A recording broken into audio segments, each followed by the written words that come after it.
Bueno, cambiamos totalmente de tema, nos vamos a referir ahora a las redes sociales, a la juventud, porque hay una preocupación muy grande en los especialistas por la violencia a través de Internet. Ya sabemos, lo hemos charlado en un montón de oportunidades, cómo la pandemia ha incentivado el uso de las redes sociales por parte de los niños, los adolescentes que estuvieron mucho tiempo encerrados, y eso acrecentó la actividad en las redes sociales. Pero lamentablemente, paralelo a ese crecimiento de la actividad virtual, han acrecentado también la violencia en las redes sociales. ¿Se acuerdan? Hace muy poquito tiempo fue noticia este pequeño de 10 años, pastelero, que él quiere ser pastelero y mostraba sus tortas con un orgullo, y lamentablemente un montón de gente empezó a burlarse de él, a reírse. Bueno, y él sufrió muchísimo, y ese es uno de los casos que se ha divulgado. Hay muchísimos más. Vamos a conversar con Francisco Pipino, que es psicólogo, que es especialista en adolescentes, trabaja mucho con los adolescentes. ¿Cómo estás, Francisco? Buen día.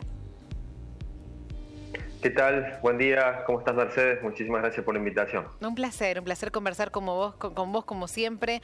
Qué preocupación, ¿no? Lo hemos charlado en otras oportunidades y lamentablemente seguimos hablándolo porque me parece que es vital reflexionar, aconsejar a los padres, a los adultos, que me parece que somos los únicos responsables en esto, ¿no, Francisco? Sí, claramente la figura del adulto responsable o responsable de crianza en este tipo de situaciones de contexto de virtualidad, y estamos en una época también sensible que podemos charlar y hablar claramente del tema, ¿no? Porque hablamos de cuando se habla de la emancipación digital, ¿no? Cuando los jóvenes o los niños tienen el acceso a su primer teléfono y allí tienen acceso a un mundo virtual en donde claramente nos podemos contactar o ellos se pueden contactar con cualquier persona que esté en cualquier parte del mundo, ya sea gente de su misma edad o adultos. ¿Y esa edad, Francisco, esa edad es cada vez es menor? La edad en la que tienen acceso a tecnología. Sí, nuestro país encabeza la lista en esto, en el cual, bueno, claramente la edad de accesibilidad es a partir de los 8, 9 años, claro, dependiendo de las circunstancias, ¿no? Claro. Y esto es muy importante poder hablarlo en casa. Hay que sentarse a la mesa o en el momento que uno pueda compartir y de alguna manera generar una conciencia en nuestros familiares, ya sea en los adultos y en los niños. Es un trabajo en conjunto. Lo que también nos ocurre es que generalmente los adultos tenemos absolutamente naturalizado la utilización de los teléfonos, de las redes, muchas veces por trabajo, muchas veces por una cuestión recreativa. Los niños los menores adoptan esta misma conducta y empiezan a tener ese tipo de relaciones a través de las diferentes redes sociales. Es muy común, por ejemplo, a través de TikTok, una de las redes sociales que se usa mucho entre los jóvenes, es contactarse, porque hoy en realidad los servicios que se conocen como de mensajería, muchos hablan del WhatsApp, pero hay miles de redes que se pueden utilizar y a través de ello estar en contacto, lo cual es un riesgo, porque también hay que saber diferenciar lo que pasaba con el caso que hacía referencia al principio del ciberacoso, el ciberbullying, del grooming, por ejemplo, que es un paso mínimo el que pasa, y en nuestra ciudad, digamos, en Río Cuarto, en la región, no estamos ajenos a todo esto. Es sabido que en este año, por lo menos, ha habido denuncias por grooming.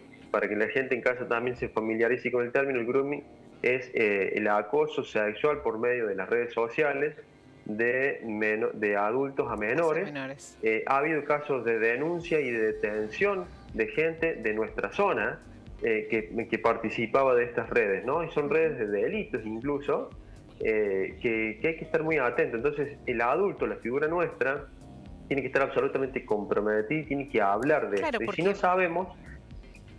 No, pensaba, Francisco, que es imposible evitar, me parece, ya la violencia a través de las redes, ¿no? O por lo menos uno no puede hacer nada para evitarlo. Pero entonces ahí está lo importante de hablar como adulto, aconsejar y que el niño sepa a qué se somete, qué puede pasar, que puede ser respondido por una persona del otro lado de manera violenta, qué abanico de acciones puede ocurrir, de cosas le pueden pasar para estar prevenido, ¿no? Claro, es que es así también. Estamos viviendo... La sociedad ha vivido un cambio sumamente importante, pero aparte, cualquier persona que publique algo en las redes sociales tiene que tener la claridad, por lo menos, de que vamos a ser víctimas de los famosos haters que hacen comentarios violentos, o de los trolls que son pagos para este tipo de cosas. Nadie está exento, ni los adultos ni los menores. Entonces es muy importante que tengamos ese nivel de conciencia. Y además de eso, no es por la época del año, porque antes podríamos decir estamos llegando a fin de año y estábamos todos sensibles de alguna manera, pero no se trata de una sensibilidad, sino se trata de que estamos en una sociedad en la cual, a través de una pantalla donde nadie me ve, o detrás de una pantalla que nadie me ve, y con algunas palabras, puedo agredir tranquilamente escondiéndome. Sí. Lo cual también nos lleva a un replanteo como sociedad de por qué estamos necesitando escondernos detrás de algún medio virtual para decir lo que pensamos. Y creo que esto, los que han vivido otro tipo de procesos, si estamos en momentos de libertad de expresión, es muy importante poder manifestarnos.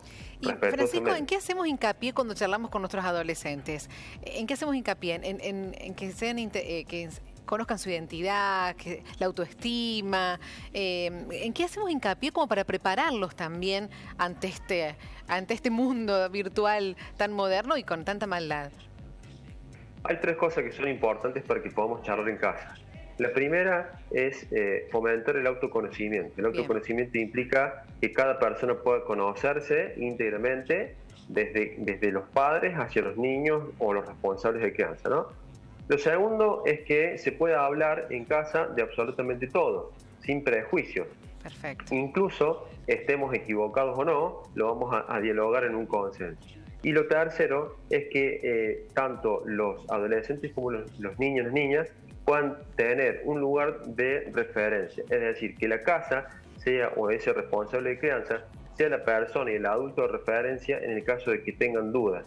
Es decir, nos transformemos en el norte de esos niños o de esas niñas y de los adolescentes para que ellos puedan consultarnos y hablar. Para todo eso tenemos que hablar con nuestros adolescentes, nuestras niñas, nuestros niños, sin prejuicios, sin temor a equivocarnos. Perfecto. Porque justamente es una construcción que tenemos que hacer siempre en el seno familiar o en el lugar donde estemos nosotros en ese momento y con los referentes de crianza. Excelente, Francisco, como siempre, una y otra vez te vamos a invitar a que sigamos hablando de este tema. No nos vamos a cansar de hacerlo porque es útil. Hay que hablarlo, hay que reflexionar y hay que saber como adulto cómo podemos ayudar a los niños y adolescentes ante esta violencia, lamentablemente, en Internet. Sos muy claro, como siempre te agradecemos muchísimo este tiempo. Muchísimas gracias, Mercedes, por el tiempo y el espacio. Salud. Abrazo.